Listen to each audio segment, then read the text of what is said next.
ಈ ಒಂದು ಐತಿಹಾಸಿಕ ಕಾರ್ಯಕ್ರಮವನ್ನು ನಮ್ಮ ಕರ್ನಾಟಕ ರಾಜ್ಯ ರೈತ ಸಂಘ ಹಸಿರು ಸೇನೆಯವರು ಬಹಳಷ್ಟು ಈ ಭಾಗದ ರೈತರಿಗೆ ಒಂದು ನ್ಯಾಯವನ್ನು ಒದಗಿಸಬೇಕು, ಯಾವ ರೈತರಿಗೂ ಕೂಡ ಅನ್ಯಾಯ ಆಗಬಾರ್ದು, ರೈತರ ಜೊತೆಗೆ ನಾವು ಸದಾಕಾಲ ನಿಮ್ಮ ಒಂದು ಕಷ್ಟದಲ್ಲಿ ನಾವು ಇರ್ತೇವೆ ಅನ್ನುವಂಥ ಸಂದೇಶವನ್ನು ಕೊಡುವುದರ ಮುಖಾಂತರ ಈ ಸಭೆಯನ್ನು ಏನು ಆಯೋಜನೆ ಮಾಡಿದ್ದಾರೆ. ಮೊದಲನೇದಾಗಿ ಈ ಸಭೆಯನ್ನು ಆಯೋಜನೆ ಮಾಡಿರುವಂಥ ನಮ್ಮ ಶಶಿಕಾಂತ್ ಗುರೂಜಿಯವರಿಗೆ, ಚುನ್ನಪ್ಪ ಪೂಜಾರಿ ಅವರಿಗೆ ಇಡೀ ಬಿಜಾಪುರ ಜಿಲ್ಲೆ ವತಿಯಿಂದ ಮೊದಲನೇದಾಗಿ ಅಭಿನಂದನೆಗಳನ್ನು ಸಮರ್ಪಣೆ ಮಾಡಬೇಕು.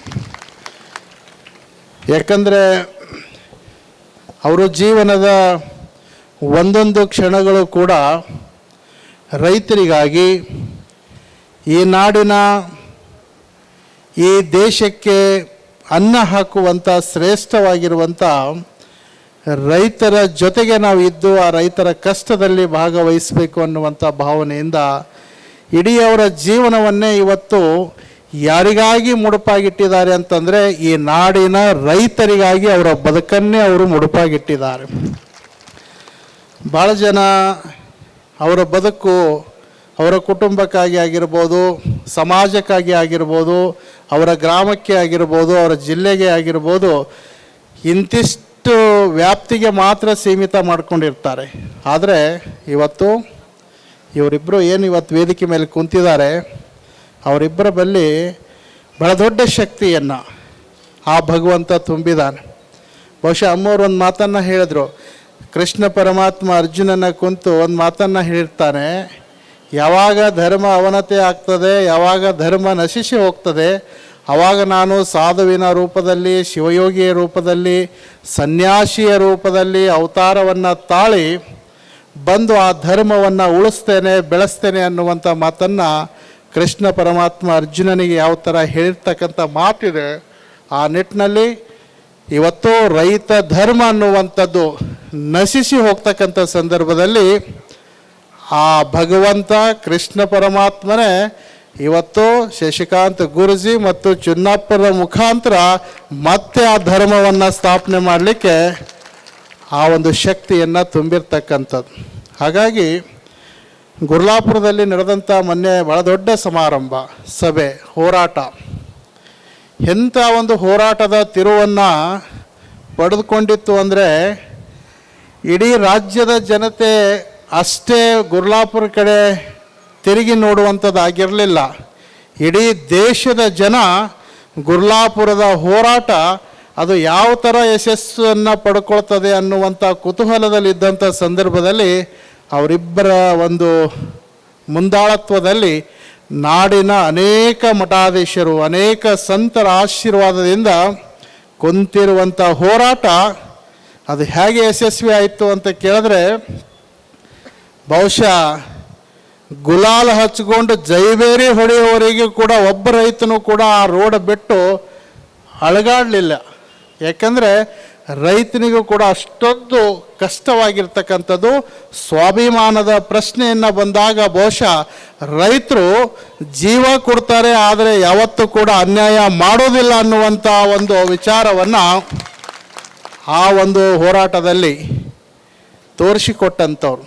ಒಬ್ಬ ರೈತ ಆ ಕಷ್ಟಕ್ಕಾಗಿ, ಆ ನೋವಿಗಾಗಿ ಅಲ್ಲೇ ವಿಷವನ್ನು ಕುಡ್ದ.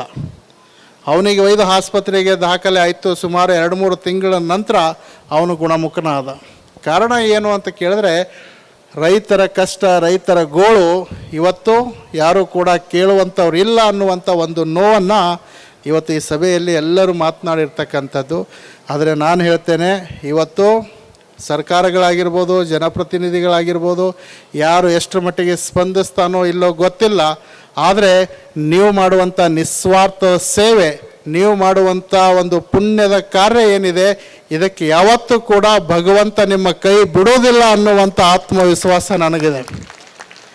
ಹಾಗಾಗಿ ರೈತರು ಕೇಳ್ತಕ್ಕಂಥದ್ದು ಏನು, ಪರಿಹಾರ ಕೊಡ್ರಿ, ರೊಕ್ಕ ಕೊಡ್ರಿ ಅಂತ ಕೇಳೋದಕ್ಕಿಂತ ಹೆಚ್ಚಿಗೆ ಭಗವಂತ ದೇವರಲ್ಲಿ ಏನು ಪ್ರಾರ್ಥನೆ ಮಾಡ್ತಾನೆ ಅಂದರೆ, ಭಗವಂತ ಕಾಲಕ್ಕೆ ಒಳ್ಳೆ ಮಳೆ ಕೊಡು, ಆ ಮಳೆಗೆ ತಕ್ಕ ಒಳ್ಳೆ ಬೆಳೆ ಕೊಡು, ಆ ಬೆಳೆಗೆ ತಕ್ಕ ಒಳ್ಳೆ ಬೆಲೆ ಕೊಡು, ನಮ್ಮ ಬಾಳು ಉಜ್ವಲ ಮಾಡು ತಂದೆ ನಿನ್ನ ಹತ್ರ ನನ್ನ ಪ್ರಾರ್ಥನೆ ಅನ್ನುವಂಥ ಮಾತು ಇದು ರೈತ ಕೇಳ್ಕೊಳ್ತಾನೆ.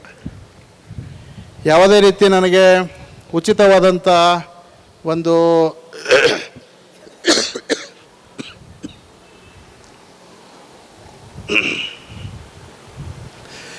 ಉಚಿತವಾದಂಥ ಯೋಜನೆಯನ್ನು ಕೊಡು, ನಾನು ದುಡಿಲಾರದೆ ಮನೆಯಲ್ಲೇ ಕುಂತಾಗ ರೊಕ್ಕ ಬರುವಂಥ ಯೋಜನೆಯನ್ನು ಕೊಡು ಅಂತ ಯಾವತ್ತೂ ಕೂಡ ನಮ್ಮ ರೈತರು ಕೇಳೋದಿಲ್ಲ.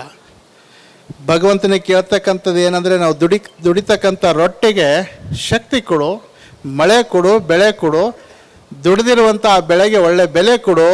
ನಮ್ಮಷ್ಟು ಸಂತೃಪ್ತಿ ಈ ಜಗತ್ತಿನೊಳಗೆ ಆ ಭಗವಂತನೂ ಇರಲಿಕ್ಕೆ ಸಾಧ್ಯ ಇಲ್ಲ ಅನ್ನುವಂಥ ಆತ್ಮತೃಪ್ತಿಯ ಬದುಕು ನಡೆಸ್ಕೊಂಡು ಹೋಗ್ತಕ್ಕಂಥವ್ರು ಯಾರು ಅಂತಂದರೆ ಅದು ರೈತರು ಅನ್ನುವಂಥದ್ದು. ಹಾಗಾಗಿ ಇವತ್ತಿನ ಸಮಾಜದಲ್ಲಿ ಎಂಥ ಒಂದು ವ್ಯವಸ್ಥೆ ನಿರ್ಮಾಣ ಆಗಿದೆ ಅಂದರೆ, ರೈತರಿಗೆ ಯಾರೂ ಹೆಣ್ಣು ಕೊಡ್ತಾ ಇಲ್ಲ ಅನ್ನುವಂಥ ಮಾತನ್ನು ಕೇಳಿದೆ. ರೈತರಿಗೆ ಅದು ಭಾಳ ವಾಸ್ತವಿಕವಾಗಿ ಒಂದು ಸಂಬಂಧವನ್ನು ಮಾಡಬೇಕು ಅಂತಂದರೆ, ಒಳ್ಳೆ ನೌಕರಿ ಇರುವಂಥವರು, ಸರ್ಕಾರಿ ನೌಕರಿ ಇರುವಂಥವ್ರು, ಲಕ್ಷಗಟ್ಟಲೆ ಸಂಬಳ ತಗೊಳ್ಳುವಂಥವರಿಗೆ ಕನ್ಯಾ ಕೊಡಬೇಕು ಅಂತ ಎಲ್ಲರೂ ವಿಚಾರ ಮಾಡ್ತಾರೆ. ಎಂಥ ದೊಡ್ಡ ದುರಂತ ಅಂದರೆ, ಅವ ರೈತ ಅದಾನ ಅಂತಂದರೆ ಹೆಣ್ಣು ಕೊಡಲ್ಲ ಅಂತ ಸ್ಪಷ್ಟವಾದಂಥ ನಿರ್ಣಯವನ್ನು ಹೇಳ್ತಾರೆ. ಆದರೆ ಅವನಿಗೆ ಜೊತೆ ಸಂಬಂಧ ಮಾಡಬೇಕಾದ್ರೆ ಅವನಿಗೆ ಹೊಲ ಎಷ್ಟು ಅಂತ ಕೇಳ್ತಾರೆ. ಅವನಿಗೆ ಹೊಲ ಎಷ್ಟಿದೆ? ಸಂಬಂಧ ಬೆಳೆಸೋದಕ್ಕೆ ಹೊಲ ಬೇಕು, ಆದರೆ ಹೊಲದಾಗ ದುಡಿತೀನಿ ಅನ್ನುವಂಥವನಿಗೆ ಹೆಣ್ಣು ಕೊಡೋದಿಲ್ಲ. ಆದರೆ ಅವ ಎಂಥವನೇ ಇರಲಿ, ಶ್ರೀಮಂತನೇ ಇರಲಿ, ಅವನಿಗೆ ಆಸ್ತಿನೇ ಇಲ್ಲಪ್ಪ, ಅವನಿಗೆ ಹೊಲನೇ ಇಲ್ಲ, ಅವನಿಗೆ ಹೆಣ್ಣು ಕೊಡೋದಿಲ್ಲ ಅಂತಾರೆ. ಹೊಲ ಇಲ್ದಂಥವ್ರಿಗೆ ಹೆಣ್ಣು ಕೊಡೋಕೆ ನಿರಾಕರಿಸ್ತಾರೆ. ಹೊಲದಾಗ ದುಡಿಯುವಂಥ ರೈತನಿಗೆ ಹೆಣ್ಣು ಕೊಡು ಅಂತಂದರೆ ಎಲ್ಲರೂ ಹಿಂದೇಟು ಹಾಕ್ತಾರೆ. ಆದರೆ ಸಂಬಂಧ ಬೆಳೆಸಲಿಕ್ಕೆ ಹೊಲ ಬೇಕು, ಹೊಲದಾಗ ದುಡಿಯುವಂಥ ವ್ಯವಸ್ಥೆ ನಮಗೆ ಬೇಡ ಅನ್ನುವಂಥ ಮನಸ್ಥಿತಿಗೆ ಇವತ್ತು ನಮ್ಮ ಸಮಾಜ ಬಂದು ನಿಂತಿರುವಂಥದ್ದು. ಹಾಗಾಗಿ ಇವತ್ತು ರೈತರ ಶಕ್ತಿ, ರೈತರ ಒಂದು ತಾಕತ್ತು ಎಷ್ಟು ಗಟ್ಟಿಯಾಗಿದೆ ಅಂತಂದರೆ, ಬಹುಶಃ ನೀವೆಲ್ಲ ರೈತರು ಒಂದಾಗಿ, ನೀವೆಲ್ಲರೂ ಒಂದು ಕೂಗನ್ನು ಗಟ್ಟಿ ಧ್ವನಿಯಿಂದ ಕೂಗಿದ್ರೆ ಇಡೀ ಭಾರತ ದೇಶ ಅಷ್ಟೇ ನಿಮ್ಮ ಕಡೆ ತಿರುಗಿ ನೋಡೋದಲ್ಲ, ಇಡೀ ವಿಶ್ವನೇ ನಿಮ್ಮ ಕಡೆ ತಿರುಗಿ ನೋಡುವಂಥ ಶಕ್ತಿ ನಿಮ್ಮಲ್ಲಿ ಇದೆ. ಹಾಗಾಗಿ ನಿಮ್ಮೆಲ್ಲರಲ್ಲಿ ಒಗ್ಗಟ್ಟು ಬೇಕು. ಆ ಒಗ್ಗಟ್ಟು ಇತ್ತು ಅಂತಂದರೆ ಇವತ್ತು ಎಲ್ಲರೂ ನಿಮ್ಮ ಮನೆಯವರಿಗೆ ಬಂದು ಕೆಲಸವನ್ನು ಮಾಡಿಕೊಟ್ಟು ಹೋಗ್ತಾರೆ.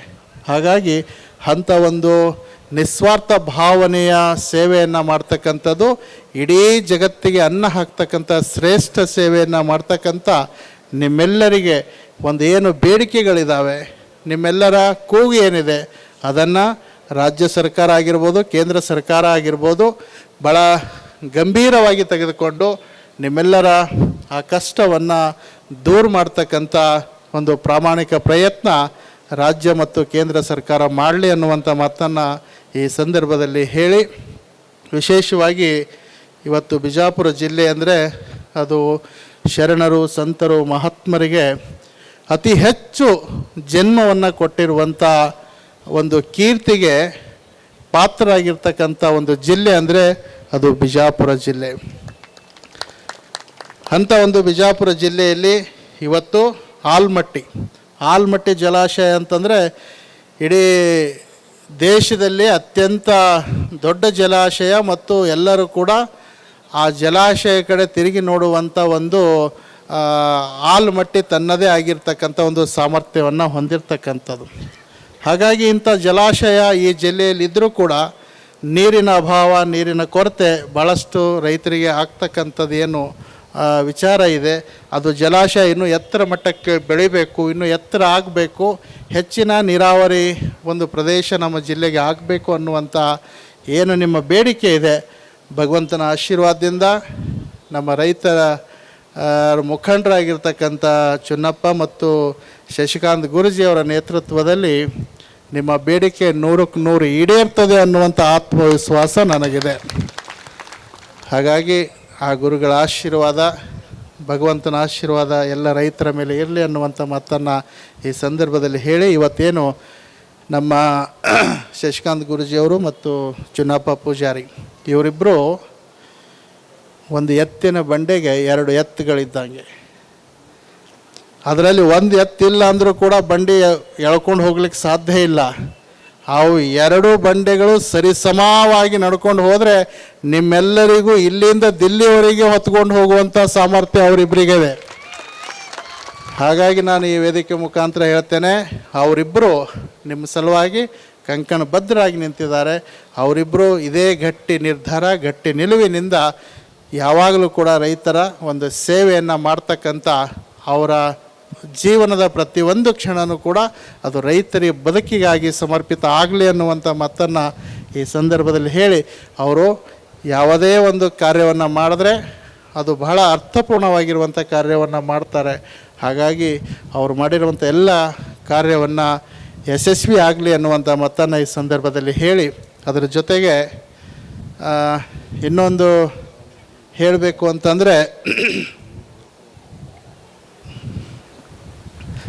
ನಮ್ಮ ಮಹಾಮಠದ ಇತಿಹಾಸದಲ್ಲಿ ಬಹುಶಃ ಯಾವ ಹೋರಾಟದಲ್ಲಿ ಕೂಡ ಪೂಜ್ಯ ಗುರುಗಳು ಹೇಳಿದಾಗೆ ನಾನು ಪಾಲ್ಗೊಂಡಿರುವಂಥ ಇತಿಹಾಸನೇ ಇಲ್ಲ. ಆದರೆ ಒಂದು ಹೋರಾಟದಲ್ಲಿ ಭಾಳ ಅಭಿಮಾನದಿಂದ, ಅಷ್ಟೇ ನಿಮ್ಮೆಲ್ಲರ ಮೇಲೆ ಇರ್ತಕ್ಕಂಥ ಕಳಕಳಿಯಿಂದ ಒಂದು ಹೋರಾಟದಲ್ಲಿ ನಾನು ಪಾಲ್ಗೊಂಡಿರ್ತಕ್ಕಂಥದ್ದು. ಅದು ಯಾವ ಹೋರಾಟ ಅಂದರೆ ಅದು ರೈತರ ಹೋರಾಟ. ಯಾಕಂದರೆ ಕಳೆದ ವರ್ಷ ಡಿಸೆಂಬರ್ ತಿಂಗಳಲ್ಲಿ ಗುರುಗಳ ನೇತೃತ್ವದಾಗ ನಾನು ಒಂದು ಕಾರ್ಯಕ್ರಮವನ್ನು ಆಯೋಜನೆ ಮಾಡಿರ್ತಕ್ಕಂಥದ್ದು. ಆ ಕಾರ್ಯಕ್ರಮ ಏನಿತ್ತು ಅಂದರೆ ರೈತರ ಮೇಲೆ ಪುಷ್ಪವೃಷ್ಟಿಯನ್ನು ಮಾಡ್ತಕ್ಕಂಥದ್ದು.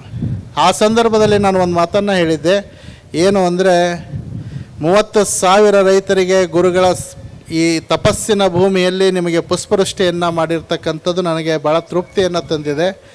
ಹಾಗಾಗಿ ಯಾರ ರೈತರು ಅಂಜುವಂಥ ಅವಶ್ಯಕತೆ ಇಲ್ಲ. ನೀವೆಲ್ಲರೂ ಧೈರ್ಯದಿಂದ ಇರಬೇಕು. ನಿಮ್ಮೆಲ್ಲರ ಉಜ್ವಲ ಭವಿಷ್ಯವನ್ನು ನಿರ್ಮಾಣ ಆಗಬೇಕು.